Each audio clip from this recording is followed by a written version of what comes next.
నేను 128% చూపిస్తూ ఉంటాను. అంటే ఏ స్థాయిలో నువ్వు ఈ క్రాప్ అనేది నీరు గార్చావు అని చెప్పడానికి ఇదొక నిదర్శనం.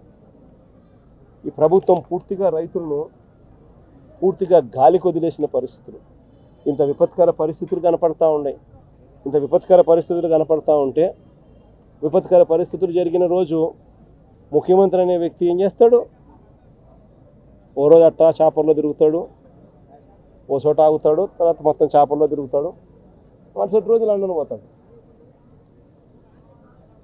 ఆయన కొడుకు ఇంకొక ఆయన ఆస్ట్రేలియా నుంచి వస్తాడు, వచ్చి మరుసటి రోజు ముంబైలో క్రికెట్ చూడడానికి పోతాడు.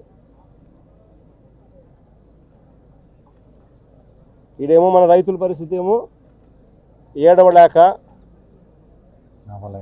కడుపులో బాధ బాధ బాధ ఉండి దాన్ని తట్టుకోలేక, నవ్వు రాక, ఇది పరిస్థితి వాళ్ళకి.